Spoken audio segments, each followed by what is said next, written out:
Halo, selamat siang anak-anak semua. Senang sekali jumpa lagi dengan kalian semua di acara PA Anak Geri Bandung.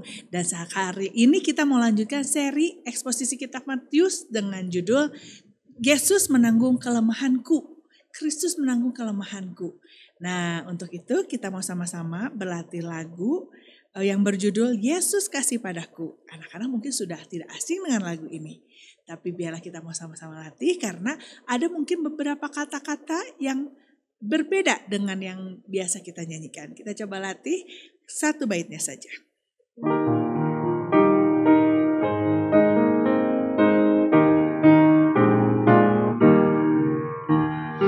Yesus kasih padaku, Alkitab memberitahu, walau ku kecil lemah, tapi Yesus kasihlah. Yesus Tuhanku, kasih padaku, itu firman-Nya di dalam Alkitab. Nah, anak-anak, mari kita sama-sama mempersiapkan hati kita, bersaat teduh sejenak, berdiam diri untuk mempersiapkan hati kita mendengarkan firman Tuhan. Mari kita menundukkan kepala dan bersaat teduh.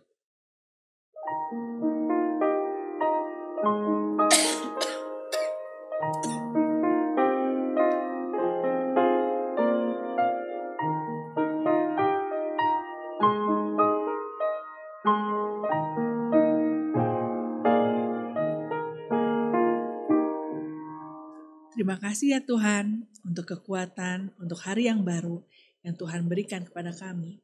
Terima kasih kalau kami boleh diberikan sekali lagi kesempatan untuk boleh mendengarkan kebenaran firman Tuhan. Dari mana kami bisa tahu bahwa Tuhan mengasihi kami? Dari mana kami bisa tahu jalan yang sejati, jalan kebenaran dan hidup selain dari firman Tuhan? Biarlah Tuhan Kau yang tolong berikan anugerah, supaya kami boleh rindu mencari apa yang benar, supaya kami boleh mengerti ketika kebenaran itu dibukakan kepada kami. Kami boleh punya hati yang mengasihi Tuhan, karena Engkau telah terlebih dahulu mengasihi kami. Bukan mengasihi kami ketika kami sudah menjadi anak yang baik, anak yang hebat. Tidak, Engkau sudah mengasihi kami. Bahkan ketika kami anak yang nakal, ketika kami tidak benar, Engkau sudah mengasihi kami lebih dulu. Tuhan tolong acara PA Anak hari ini boleh menjadi berkat bagi setiap yang mendengarkan. Di dalam nama Tuhan Yesus kami berdoa dan mengucap syukur. Amin. Anak-anak, sekali lagi Ibu Guru mau ajak kita semua sama-sama menyanyikan lagu pujian Yesus kasih padaku. Lagu ini lagu yang sederhana ya. Mungkin ini adalah salah satu lagu yang hampir di semua negara ada terjemahannya, anak-anak sekolah minggu menyanyikannya. Walaupun lagu ini begitu sederhana, melodinya begitu mudah diingat, tapi terdapat kebenaran yang begitu indah, begitu dalam. Biarlah waktu kita menyanyikan lagu ini, kita mengingatnya, kita bersyukur akan kasih Tuhan yang begitu besar kepada kita. Kita sama-sama menyanyikan lagu bait ke-1 dan bait keduanya.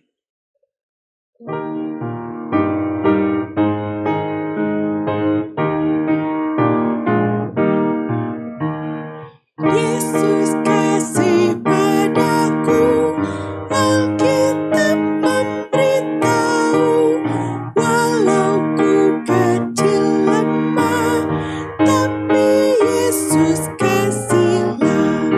Yesus Tuhanku, kasih padaku.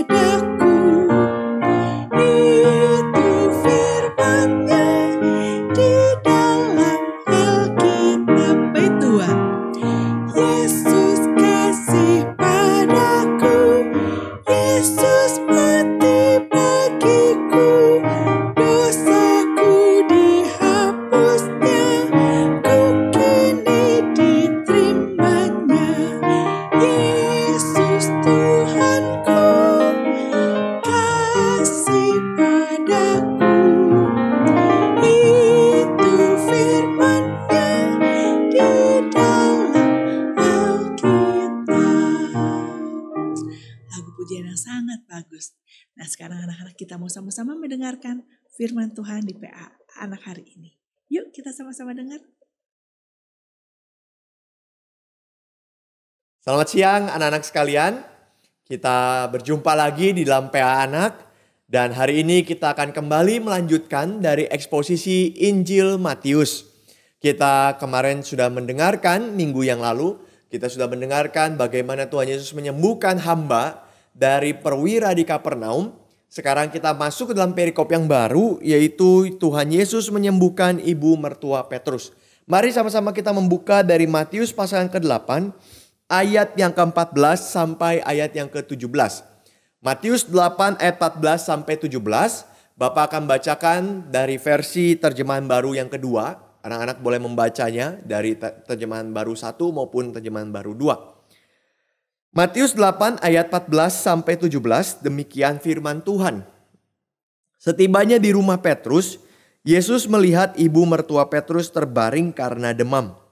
Ia menyentuh tangan perempuan itu dan demam itu meninggalkannya. Ia pun bangun dan melayani dia. Menjelang malam dibawalah kepada Yesus banyak orang yang kerasukan setan. Dan dengan sepatah kata Yesus mengusir roh-roh itu dan ia menyembuhkan semua orang yang menderita sakit. Hal itu terjadi supaya digenapi firman yang disampaikan oleh Nabi Yesaya. Dialah yang memikul kelemahan kita dan menanggung penyakit kita. Mari kita berdoa. Bapa di dalam kerajaan surga, kami menyerahkan untuk pembahasan pada hari ini ke dalam tangan Tuhan. Biarlah Tuhan yang memimpin kami dan biarlah firman-Mu sendiri yang berbicara kepada kami. Urapilah hamba-Mu ini Tuhan yang begitu lemah, Tuhan yang pimpin dan sertai. Baik itu setiap kami juga yang memiliki hati dan kerinduan untuk belajar firman Tuhan. Terima kasih Tuhan untuk anugerah-Mu. Kami menyerahkan semuanya ke dalam tangan Tuhan. Di dalam nama Tuhan Yesus Kristus kami berdoa. Amin. Anak-anak sekalian, kalau kita melihat di dalam dunia ini ada begitu banyak raja-raja yang hidup. Kerajaan sudah ada jauh 1000 tahun sebelum Masehi. Kerajaan-kerajaan yang awal-awal dimulai. Mulai dari kerajaan Asyur, kerajaan Babilonia, kerajaan Mesir, kerajaan Persia, kerajaan Yunani, kerajaan Romawi, dan terus sampai hari ini masih ada beberapa negara yang bentuknya kerajaan. Misalkan di Inggris, itu disebut sebagai kerajaan Inggris, the Kingdom of Britain. Atau juga ada lagi yang lain, kerajaan-kerajaan di tempat yang lain. Di Indonesia sendiri pun masih ada satu daerah yang disebut dengan kesultanan. Kesultanan ini bukan berarti daerah sendiri ya. Memang sudah masuk ke dalam daerah Indonesia. Tapi masih ada sultan atau rajanya yang berkuasa. Yaitu Sultan Hamengkubuwono yang ke-10 di daerah istimewa Yogyakarta. Maka anak-anak sekalian kalau kita lihat ada banyak sekali raja-raja yang hidup. Sudah ribuan tahun manusia menjalankan pemerintahan. Menjalankan kehidupan sosialnya, kehidupan negaranya. Dan dipimpin oleh raja. Tetapi kalau kita lihat anak-anak sekalian, banyak sekali dari raja-raja itu yang memimpin, yang berkuasa. Mereka pakai kekuasaannya untuk diri mereka sendiri. Mereka pakai kekuasaannya untuk menyingkirkan yang lemah. Orang yang lemah tidak boleh ada dalam kerajaanku.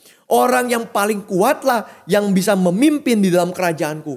Maka persaingan begitu ketat ketika seorang mau naik menjadi raja. Bahkan tidak sembarang orang bisa masuk menjadi warga dari kerajaan tertentu. Anak-anak sekalian, Bapak punya satu kisah tentang raja yang begitu jahat. Namanya Raja Henry ke-8. Raja Henry ke-8 memerintah di Inggris di tahun sekitar 1500-an. Dia memerintah dan menjadi salah satu raja yang paling terkenal dari kerajaan Inggris. Selama lebih dari mungkin hampir 1000 tahun. Hampir 700 tahun kerajaan Inggris. Yang paling terkenal salah satunya adalah Henry ke-8. Kenapa dia dikenal? Karena Henry ke-8 adalah raja yang paling dikenal oleh ambisinya. Yang berusaha untuk mempertahankan dinasti Tudor. Dinasti Tudor itu apa? Dinasti Tudor adalah kumpulan raja-raja yang berkuasa. atas nama keluarga Tudor. Keluarga Tudor ada banyak, salah satunya Henry ini adalah keluarga Tudor. Dan waktu dia berkuasa, dia harus berpikir bahwa bagaimana anakku bisa melanjutkan kerajaanku. Bagaimana dinasti ini bisa terus berjalan. Tetapi ketika dia menikah dengan istri pertamanya, anak-anak sekalian. Ketika dia menikah dengan istri pertamanya, dia kemudian memiliki anak. Tetapi anaknya bukan anak laki-laki, anak perempuan. Anak-anak sekalian, di dalam zaman aturannya, zaman Raja Henry waktu itu, hanya laki-laki yang bisa meneruskan kekuasaan. Sehingga kalau Raja Henry tidak punya anak laki-laki, berarti anak-anak sekalian, dinastinya akan berhenti. Dan keluarga dari kerajaan lain akan datang. Kemudian akan menghancurkan dinasti itu dan membentuk dinasti yang baru. Raja Henry tidak mau ini terjadi. Maka bagaimana caranya? Istrinya tidak melahirkan anak laki-laki. Lalu bagaimana caranya? Caranya adalah dia dengan gampangnya mengatakan bahwa engkau tidak melayaniku dengan melahirkan anak laki-laki. Berarti engkau harus dibuang. Maka istri pertama diceraikan. Dia menikah lagi dengan istri kedua. Istri kedua tidak lagi melahirkan anak laki-laki. Dia menikah lagi dengan istri lain. Terus dia bahkan sampai membunuh istrinya yang tidak melahirkan anak laki-laki. Dia sampai menghukum istrinya. Dia menceraikan istrinya begitu saja. Sampai 6 kali. Ada 6 kali dia melakukan hal ini. Maka anak-anak sekalian, waktu itu Paus mendengar hal ini dan begitu marah. Ketika Raja Henry mengatakan bahwa saya mau ceraikan istriku. Paus harus akui bahwa saya menceraikan istriku. Tapi Paus mengatakan, mana ada perceraian dalam kekristenan? Mana ada perceraian dalam gereja? Tidak bisa Paus mensahkan perceraian dari seseorang. Engkau sudah berdosa. Engkau tidak boleh menceraikan istrimu. Tapi Henry apakah diam begitu saja? Tidak. Ketika Paus marah dan Paus menegur Henry, justru apa yang terjadi? Raja Henry memutuskan hubungan dengan gereja Roma. Kalau begitu, kalau Paus tidak mau mengakui bahwa aku sudah memiliki istri yang lain, berarti Paus harus dipisahkan dari gereja di Inggris. Maka gereja Inggris membentuk gereja sendiri, gereja yang beda dari gereja di Roma. Wah, celaka. Apa yang terjadi? Maka raja memutuskan hubungan dengan kepausan yang ada di Roma. Dan itulah yang nantinya menjadi cikal bakal dari reformasi gereja di Inggris. Tetapi anak-anak, kalau kita lihat, apakah ia melakukannya dengan benar? Apakah Raja Henry dengan baik melakukan itu, memisahkan semuanya dari gereja Roma? Jawabannya tidak. Dia melakukannya hanya karena ambisinya saja. Maka gereja harus tunduk kepada dia. Dengan memisahkan gereja Inggris dengan gereja Roma, berarti apa? Kekayaan gereja sekarang dikuasai oleh raja. Engkau tidak boleh punya uang persembahan sendiri.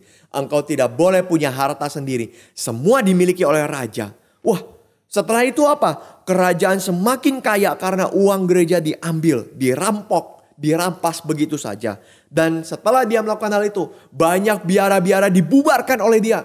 Biara itu apa ya? Biara itu sekolah untuk orang-orang yang mau menjadi hamba Tuhan. Dibubarkan oleh Henry. Tidak perlu ada biara. Ngapain ada biara? Semua harus saya yang atur, bukan biara yang atur. Kemudian gereja punya tanah begitu besar, diambil oleh Henry, dibagi-bagikan kepada teman-temannya. Kurang ajar sekali ini raja. Gereja punya tanah untuk pelayanan Tuhan. Gereja punya tanah untuk mempermuliakan Tuhan. Diambil oleh dia dan dibagi-bagiin ke teman-temannya.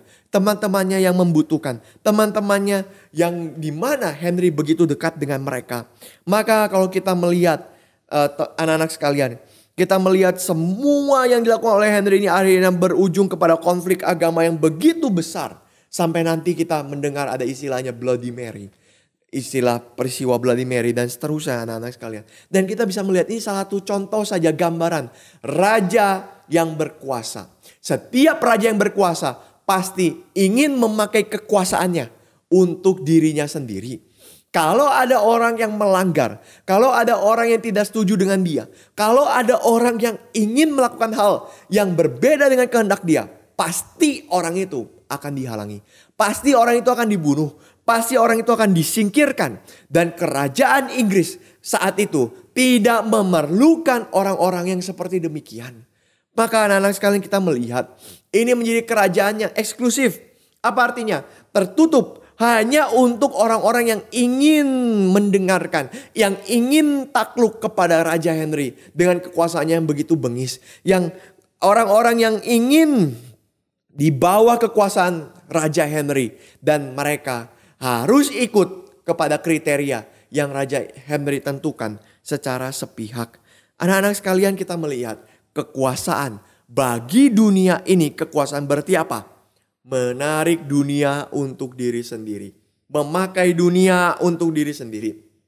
Memakai orang-orang sekelilingku, memakai barang-barang sekelilingku, memakai harta sekelilingku, semua ditarik untuk diri sendiri, untuk keinginan kita, untuk ego kita. Seperti ada magnet yang begitu besar. Kita mesti mendapatkan semuanya untuk diri sendiri. Dan kita akan singkirkan mereka yang lemah. Bolehkah orang lemah hidup dalam kerajaan? Tidak boleh. Bolehkah orang lemah hidup dalam istana? Tidak boleh. Mereka harus dipinggirkan. Ini seperti adu kuat di dalam kerajaan. Siapa yang kuat? Siapa yang berhak untuk tinggal di dalam istana. Tetapi siapa yang lemah, siapa yang siap-siap akan dihancurkan, akan ditinggalkan, akan dibuang begitu saja. Anak-anak sekalian, apakah ini gambaran daripada kerajaan Kristus? Apakah ini gambaran daripada kerajaan yang akan Kristus datangkan ke dalam dunia ini? Ketika kita berdoa, datanglah kerajaanmu Tuhan. Kerajaan model apa yang akan datang ke dalam dunia ini? Anak-anak kita tahu bahwa Kristus itu adalah Raja. Dia adalah Mesias yang akan membawa umatnya menuju kerajaan yang begitu besar. Umatnya menuju kerajaan yang begitu jaya. Dia akan menaklukkan musuh-musuh daripada kerajaan Tuhan. Siapa musuh kerajaan Tuhan? Bukan orang lemah. Sekali lagi anak-anak sekalian ya. Orang lemah bukan untuk dimusuhi. Orang sakit bukan untuk dihindari. Orang yang begitu kesulitan bergumul bukan untuk dibenci. Itu ajaran dunia. Dunia akan membenci orang yang lemah karena mereka ingin segala keinginan mereka dipenuhi. Orang lemah tidak bisa memenuhi keinginan mereka. Tetapi Kristus tidak demikian. Kristus akan menaklukkan musuh, dan siapa musuhnya? Musuhnya adalah setan. Musuhnya adalah iblis. Musuhnya adalah dosa. Bukan orang lemah. Orang lemah tetap memiliki tempat di dalam kerajaan Tuhan. Tapi dosa, setan, iblis itu yang akan dihancurkan. Kenapa dosa, setan, iblis akan dihancurkan? Karena mereka melawan Tuhan. Karena mereka tidak mau tunduk kepada Tuhan. Karena mereka mau menghancurkan dunia. Bukan mau membuat dunia lebih baik seperti Tuhan. Maka anak sekalian, ketika Kristus datang sebagai Mesias, dia sebagai Raja, dia akan bawa kerajaannya ke dalam dunia. Orang Yahudi akan pikir, oh, Mesias yang akan datang ini akan menghancurkan kerajaan daripada Romawi. Mesias yang akan datang ini akan menghancurkan kerajaan daripada Yunani. Mesias yang akan datang ini akan menghancurkan musuh-musuh orang Yahudi. Dan orang Yahudi dapat posisi paling atas di dalam kerajaan Mesias.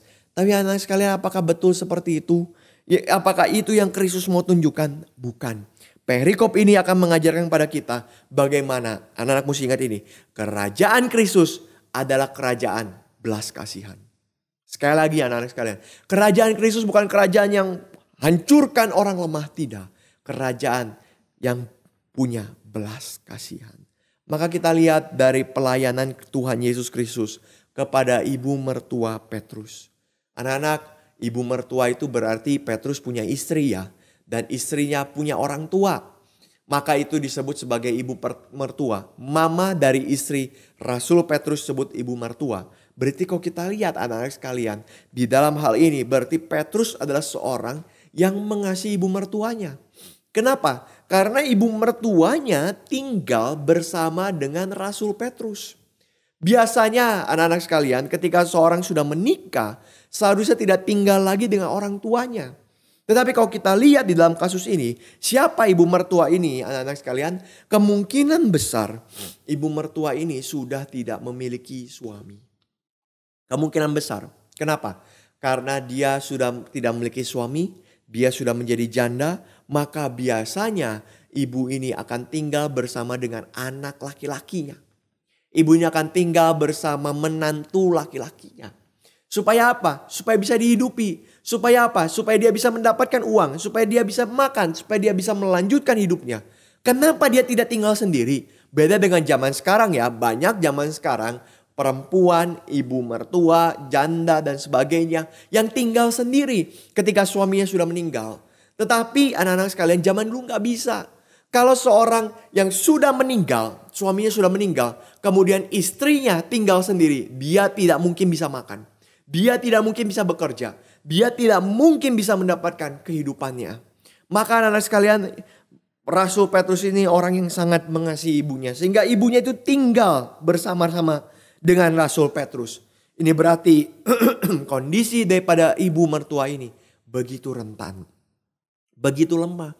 Secara strata sosial, secara kelas sosial, secara kehidupan sosial. Dia bukan orang yang diagungkan. Dia bukan orang yang dihormati. Dia adalah seorang yang sudah kehilangan suaminya. Dan biasanya orang yang sudah kehilangan suaminya itu adalah orang yang dihina di dalam masyarakat saat itu. Orang yang rendah, orang yang tidak punya kehormatan. Apalagi dia seorang perempuan. Beda dengan zaman sekarang, seorang perempuan di zaman itu lebih rendah daripada laki-laki. Maka anak-anak kita bisa lihat ya, dia begitu rentan, dia begitu tanpa perlindungan. Apalagi kemungkinan besar usianya juga sudah tua, sudah senior. Dan dia sakit demam. Dia sakit demam. Anak-anak sekalian, demam itu seperti zaman sekarang ya. Zaman sekarang demam sangat mudah diobati. Zaman dulu juga demam bukan penyakit yang besar. Ada obat-obat sederhana di zaman dulu yang bisa mengobati penyakit demam. Maka kalau kita lihat anak-anak sekalian, orang ini di dalam Alkitab digambarkan sebagai orang yang sangat lemah, sangat rentan, sangat tidak berdaya. Dia secara sosial, kehidupan sosial, dia begitu rendah. Secara kehidupan perekonomian, dia tidak mungkin bisa bekerja. Secara kesehatan, dia sakit demam, sakit yang biasa-biasa aja. Sakit yang tidak parah, bukan sakit lumpuh, bukan sakit kusta seperti beberapa perikop yang kita pernah bahas sebelumnya. Dia sakit yang biasa. Maka dari segala sesuatu yang dia miliki, tidak ada yang luar biasa. Anak-anak sekalian, dia orang yang begitu lemah, begitu kecil, begitu rentan, begitu tidak berdaya. Dan itulah ibu mertua dari Petrus, orang yang biasa-biasa saja. Kalau Tuhan Yesus mau mencari ketenaran, dia bisa cari orang lumpuh yang lain. Kalau Tuhan Yesus mau mencari ketenaran, dia bisa mencari orang kusta yang lain. Kusta tidak ada obatnya zaman itu. Lumpuh tidak ada obatnya zaman itu. Kalau Tuhan Yesus menyembuhkan, orang-orang akan langsung percaya ini pasti Tuhan. Ini pasti Raja, Mesias yang akan dijanjikan. Tapi anak-anak sekalian, Tuhan datang kepada ibu mertua Petrus. Dan Tuhan menyentuh ibu mertua ini dan menyembuhkan dia. Tuhan sembuhkan ibu mertua ini. Meskipun tidak ada orang yang meminta Tuhan Yesus untuk menyembuhkannya. Anak-anak, kalau kita mendengar kisah yang lalu dari hamba seorang perwira di Kapernaum. Maka anak-anak sekalian, kenapa Tuhan Yesus bisa menyembuhkan hamba itu? Karena perwira ini datang kepada Tuhan Yesus dan minta untuk disembuhkan.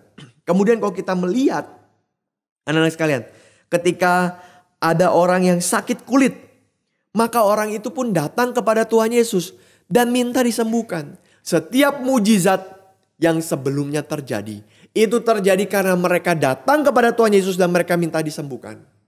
Tapi anak-anak sekalian, ibu mertua Petrus tidak sama sekali meminta Tuhan Yesus menyembuhkan. Mungkin dalam hatinya dia mengatakan, Tuhan Yesus gak perlu repot-repot datang. Gak perlu susah-susah datang. Saya minum obat juga mungkin sebentar akan sembuh Tuhan. Tuhan tidak perlu datang untuk sembuhkan saya langsung seperti ini. Tetapi anak-anak sekalian, Kristus datang. Tuhan Yesus datang menyembuhkan, menyentuhnya. Dan ini merupakan karakteristik dari kerajaan Kristus. Yaitu apa? Punya belas kasihan. Belas kasihan tidak harus disuruh. Belas kasihan tidak harus menjadi tanggung jawab dulu baru dikerjakan. Belas kasihan berarti ada inisiatif, ada kerelaan, ada sukacita. dan kesiapan untuk menolong orang lain. Maka kita lihat ada dua hal tentang belas kasihan. Yang pertama anak-anak sekalian, apa yang disebut belas kasihan? Belas kasihan berarti kerinduan untuk menerima orang lain di dalam kondisi apapun. Anak-anak sekalian, kalau kita lihat di dalam dunia ini, banyak orang akan mendatangi kita waktu senang. Kalau kita punya uang yang banyak, kalau kita punya prestasi yang tinggi, kalau kita paling pintar di kelas, kalau kita punya barang yang mewah, kalau kita punya mobil yang bagus, kalau kita punya rumah yang besar, kalau kita punya hidup yang senang untuk diajak main, asik untuk diajak main, orang pasti akan datangi kita. Orang itu akan melekat kepada kita karena mereka mencari sesuatu dan mereka menemukannya atas diri kita. Anak-anak sekalian, tapi kalau kita sedang susah, tidak banyak, bahkan hampir tidak ada orang yang datang. Kalau kita tidak punya uang, adakah yang mau bantu? Kalau kita sekolah kita sedang sulit, adakah yang mau tolong? Sulit sekali bagi orang yang mau menolong kita. Bahkan sering kali ada anak-anak yang waktu dia bekerja, dia main dan sebagainya, dia lempar bola, main di lapangan gitu ya, lempar bola, waktu bola itu kena ke kaca daripada ruang guru, maka guru marah. Setelah guru marah, tidak ada orang satupun yang akan tinggal dalam lapangan ini. Semua akan lari. Dan akhirnya ibu guru mungkin bisa menangkap orang yang salah. Kenapa bisa begitu? Ini peribahasanya itu lempar batu sembunyi tangan. Orang-orang dalam dunia ini kalau sudah melakukan kesalahan, maka dia tinggalkan tempat itu. Dia tumbalkan, apa ya artinya tumbal? Dia korbankan temannya untuk disalah-salahin, untuk dimarahin dan sebagainya. Dia pura-pura tidak tahu. Inilah dunia, anak-anak sekalian, inilah dunia. Dunia akan berusaha mengajarkan kita untuk menyelamatkan diri. Bukan selamatkan teman. Bukan selamatkan orang lain.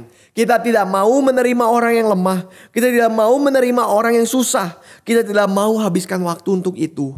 Tetapi anak-anak sekalian, sebagai warga kerajaan Allah, kita harus meneladani Kristus. Karena Kristus peka terhadap yang lemah. Kristus tidak perlu disuruh. Kristus tidak perlu dimintai.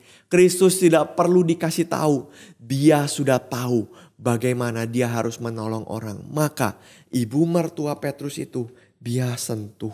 Dan dia tolong. Dia berikan kesembuhan kepada ibu mertua ini.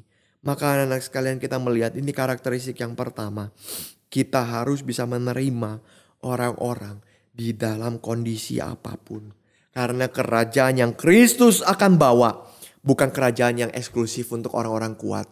Orang Kristen, gereja Tuhan tidak boleh menjadi gereja yang eksklusif untuk kelompok orang tertentu. Untuk suku tertentu.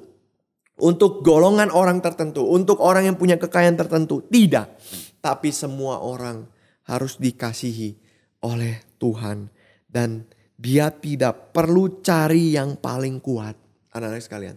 Raja-raja akan cari yang paling kuat siapa? Harus bantu saya ya yang paling kuat. Siapa yang paling hebat? Harus jadi warga kerajaan saya. Tapi Kristus tidak cari yang kuat. Karena Tuhan sudah punya segala kekuatan, segala kuasa, segala kemuliaan. Itu dimiliki oleh Tuhan. Seperti yang dikatakan dalam doa Bapa kami. Karena engkau yang punya kerajaan dan kuasa dan kemuliaan. Semuanya milik Kristus. Dia tidak perlu cari lagi orang yang kuat. Tetapi dia perlu cari orang yang berlindung pada dia.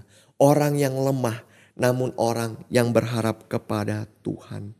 Maka itu anak-anak sekalian, semua orang yang mencari Tuhan, semua orang yang berharap kepada Tuhan bisa masuk ke dalam kerajaan Tuhan.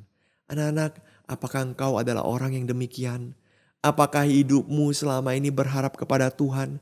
Apakah engkau selalu bergantung pada Tuhan? Apakah engkau selalu merasa diri begitu lemah? Engkau tidak memiliki apapun. Dan engkau terus berharap Tuhan menyertai engkau. Anak-anak, kerajaan Tuhan adalah kerajaan yang dipenuhi oleh orang yang lemah. Namun orang yang punya hati bersandar kepada Tuhan. Karena Tuhan kita adalah Tuhan yang memiliki belas kasihan, yang akan terima kita. Tetapi anak-anak sekalian, yang kedua dari belas kasihan bukan hanya terima. Karena kalau kita hanya terima, karena kalau kita hanya mengatakan ya just the way you are, apapun yang terjadi padamu aku akan memeluk engkau, apapun yang terjadi, engkau punya dosa, engkau punya salah, engkau punya apa, terserah, aku akan terima engkau apa adanya. Anak-anak sekalian, apakah ini yang Tuhan Yesus ajarkan? Tidak. Perhatikan anak-anak sekalian ya. Kita tidak bisa mengatakan, ya meskipun saya sombong tapi kan saya harus diterima apa adanya. Biarkan kesombonganku tetap ada. Meskipun saya suka marah-marah, meskipun saya suka jahil, meskipun saya suka nakal. Tapi biarkan itu tetap ada. Kan Tuhan menerimaku apa adanya. Gak bisa anak-anak sekalian. Gak bisa. Ini yang dunia ajarkan juga. Tetapi anak sekalian, kita lihat. Tuhan Yesus setelah menerima kita, Dia memulihkan kita. Dia menyembuhkan kita. Maka anak sekalian, di dalam Yesaya dikatakan, Dialah yang memikul kelemahan kita dan menanggung penyakit kita. Kenapa Dia yang pikul kelemahan kita? Kenapa Dia yang tanggung segala yang kita miliki, kelemahan kita, penyakit kita? Kenapa Dia yang bawa? Karena Dialah Raja yang berani berkorban untuk kita. Anak-anak sekalian, kalau kita sulit, raja mana yang akan turun dari tahtanya menolong kita? Kalau kita sedang kesulitan, kalau kita sedang bergumul berat, presiden mana, pemimpin mana yang akan turun dari tahtanya untuk menolong kita, untuk menyelamatkan kita meskipun dia terancam dalam bahaya. Tapi anak-anak sekalian, Tuhan Yesus melakukan hal itu. Dia menolong orang dengan tuntas, dengan sempurna sampai ke akarnya. Bukan hanya menolong seadanya. Tuhan Yesus tolong sampai ke akarnya. Kita bisa tahu dari mana? Kita bisa lihat dari perikop ini anak-anak sekalian. Ada perikop Matius dibandingkan dengan perikop Yesaya. Nanti anak-anak bisa baca ya di dalam Yesaya 53. Dibandingkan dengan perikop Yesaya. Kenapa penulis Injil Matius membandingkannya? Karena penulis Injil mau mengatakan masalah yang paling besar bukan penyakit secara fisik. Anak-anak sekalian, kita pasti pernah sakit. Kita mungkin akan sakit. Kita mungkin juga sedang sakit. Fisik sakit itu hal yang biasa. Sebagai manusia kita lemah, kita terbatas, kita bisa sakit secara fisik. Tapi anak sekalian, ada penyakit yang jauh lebih besar. Penyakit sesungguhnya hidup manusia. Yaitu apa? Dosa. Dosa itu satu penyakit yang akan menghancurkan manusia. Dosa adalah penyakit yang akan mengerongrong manusia. Yang membuat manusia hidup jauh dari Tuhan. Ini bukan rancangan dari Tuhan. Ini seperti sel kanker yang terus menggerogoti hidup manusia perlahan-lahan. Sampai akhirnya manusia hancur. Manusia tidak berdaya.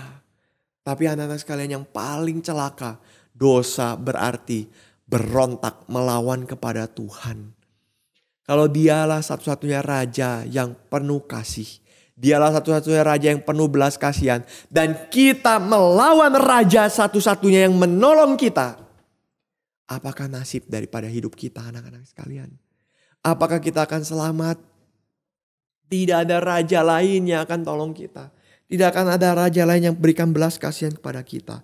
Tetapi anak sekalian, Kristus Yesus bukan hanya menyembuhkan kita secara fisik. Tapi Kristus Yesus mau datang memulihkan manusia dari dosa-dosanya. Caranya bagaimana? Mati di atas kayu salib. Anak-anak sekalian, maukah engkau tolong orang kalau engkau harus celaka untuk tolong orang itu? Gak banyak orang yang akan mau melakukan hal ini. Orang itu ada di dalam jurang yang begitu dalam. Dan kalau kita tolong dia, kita bisa jatuh juga dalam jurang itu. Adakah orang mau tolong? Tidak kan? Tidak ada orang mau tolong. Kenapa? Karena semua orang pikirkan dirinya sendiri. Saya mau tolong orang selama saya nggak apa-apa. Saya mau memberi kepada orang selama saya masih punya sesuatu. Saya mau membantu dia selama saya tidak punya masalah. Kalau saya punya masalah, saya tidak punya apa-apa. Saya tidak bisa tolong orang itu. Ini menolong dengan setengah hati. Tapi Kristus, dia mau datang. Kita tidak habis pikir kenapa dia harus menolong dan mencelakakan dirinya sendiri. Kenapa dia harus melakukan hal itu? Kalau itu mengancam dia, bukankah dia bisa mengatakan biarkan saja orang lain yang celaka. Biarkan saja orang lain tidak perlu ditolong. Tapi anak-anak sekalian, itu perkataan dari setan. Jangan sampai dalam mulut kita mengatakan, kalau tahu begini saya tidak mau tolong kamu. Kalau saya celaka begini saya tidak mau tolong kamu. Itu perkataan setan. Karena kita tidak sungguh-sungguh mengasihi anak-anak sekalian. Kita mau menolong selama itu masih menguntungkan. Tapi belas kasihan daripada Kristus adalah belas kasihan yang menghancurkan dirinya demi menghapus dosa. Arahnya berbeda total dari dunia. Raja dunia akan menghancurkan orang lain demi diri. Raja dunia akan mengeruk seluruh keuntungan dari orang lain demi dirinya. Tapi kuasa Kristus, belas kasihan Kristus membuat dirinya dipecahkan demi orang lain. Demi orang-orang yang dia kasihi. Anak sekalian, kuasa yang begitu besar ini menjadi karakter kita sebagai warga kerajaan Allah yang mendorong kita untuk hidup bagi orang lain. Kenapa kita mau hidup bagi orang lain meskipun kita miskin, meskipun kita sulit, meskipun kita tidak punya apa-apa, kita tetap mau tolong orang lain karena kita meneladani Kristus yang sudah melakukannya bagi kita. Anak-anak Bapak mau cerita satu kisah dari seorang bernama Mother Teresa. Dia bukan orang India, tetapi dia sempat menjadi misionaris di India. Dia pergi ke India selama bertahun-tahun untuk mengajar perempuan-perempuan yang ada di India. Dulu sekolah bagi perempuan begitu sulit. Mother Teresa mau mengajar. Setelah mengajar selama puluhan tahun, belasan tahun, akhirnya Mother Teresa mengatakan, saya mesti membuka tempat bagi orang-orang yang lemah. Karena Tuhan memanggil saya untuk orang yang paling lemah dari yang lemah. The poorest of the poor. Yang paling miskin dari yang miskin. Yang paling terabaikan, yang paling dihina oleh orang. Akhirnya dia memiliki satu rumah yang dibuka. Siapa yang datang ke rumah itu? Orang yang sekarat. Penjajah yang kena penyakit kusta. Orang yang yatim piatu. Orang yang putus sekolah. Datang ke rumah itu bersama-sama. Dan apa yang Mother Teresa lakukan? Apakah dia mengatakan, ih jijik ketemu orang kusta. Ih kamu mah penjajah pergi sana. Tidak. Hatinya penuh dengan belas kasihan. Dia menerimanya. Meskipun anak-anak sekalian waktu awal-awal dia membuka orang-orang curiga. Mau apa dia? Dia mau cari untung ya. Dia mau cari bisa dapat propaganda untuk naik jadi pemerintah. Mau apa dia? Ke tengah-tengah komunitas kita. Dia dimusuhi. Dia dijauhi. Tidak ada orang yang mau dekat. Tapi akhirnya dia memenangkan hati orang-orang yang ada di sekitarnya. Kenapa? Karena dia punya belas kasihan. Dari mana belas kasihan itu? Engkau tidak mungkin temukan itu pada dunia. Gak ada orang dunia yang bisa melakukan hal itu. Selain orang yang sungguh-sungguh mengerti belas kasihan daripada Tuhan. Kenapa? Karena kita mengerti belas kasihan Kristus membuat seluruh kelemahan kita ditanggung oleh Dia. Seluruh penyakit kita, seluruh dosa kita ditanggung oleh Kristus. Dan demikian juga anak-anak halnya sama dengan kita kepada teman-teman kita. Kalau kita harus mengasihi Tuhan, kita harus mengasihi sesama. Kalau belas kasihan Tuhan membuat kita bisa diambil seluruh kelemahannya ditanggung oleh Kristus.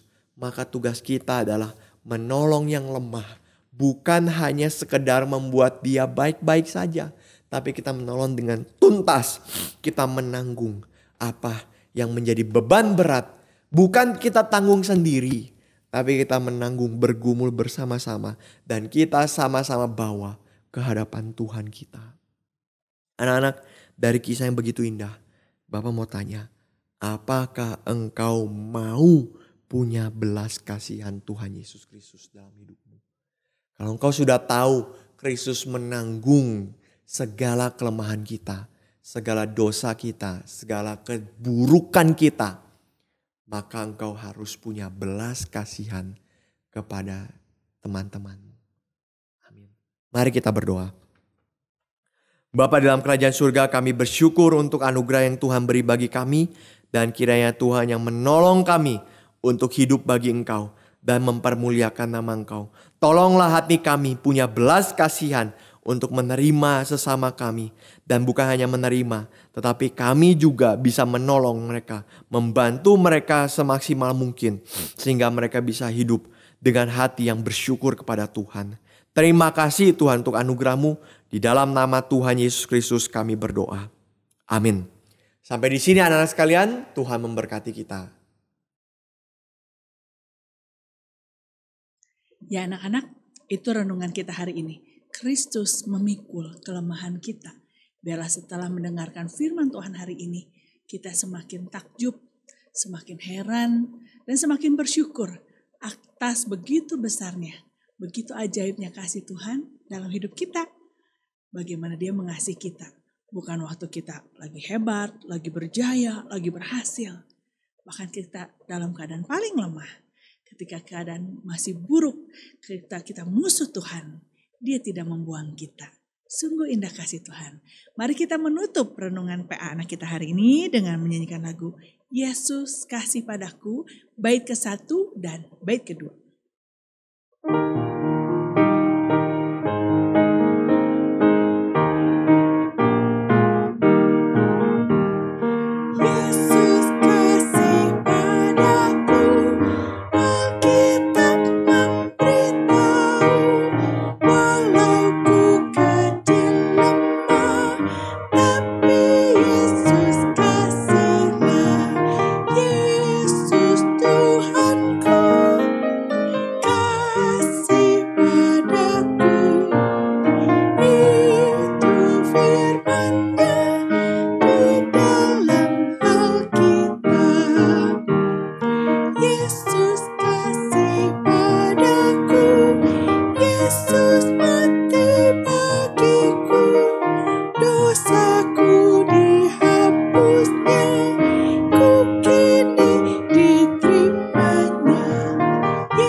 Anak-anak, demikian PA anak kita hari ini. Kita jumpa lagi di PA anak minggu depan. Sampai jumpa anak-anak. Bye.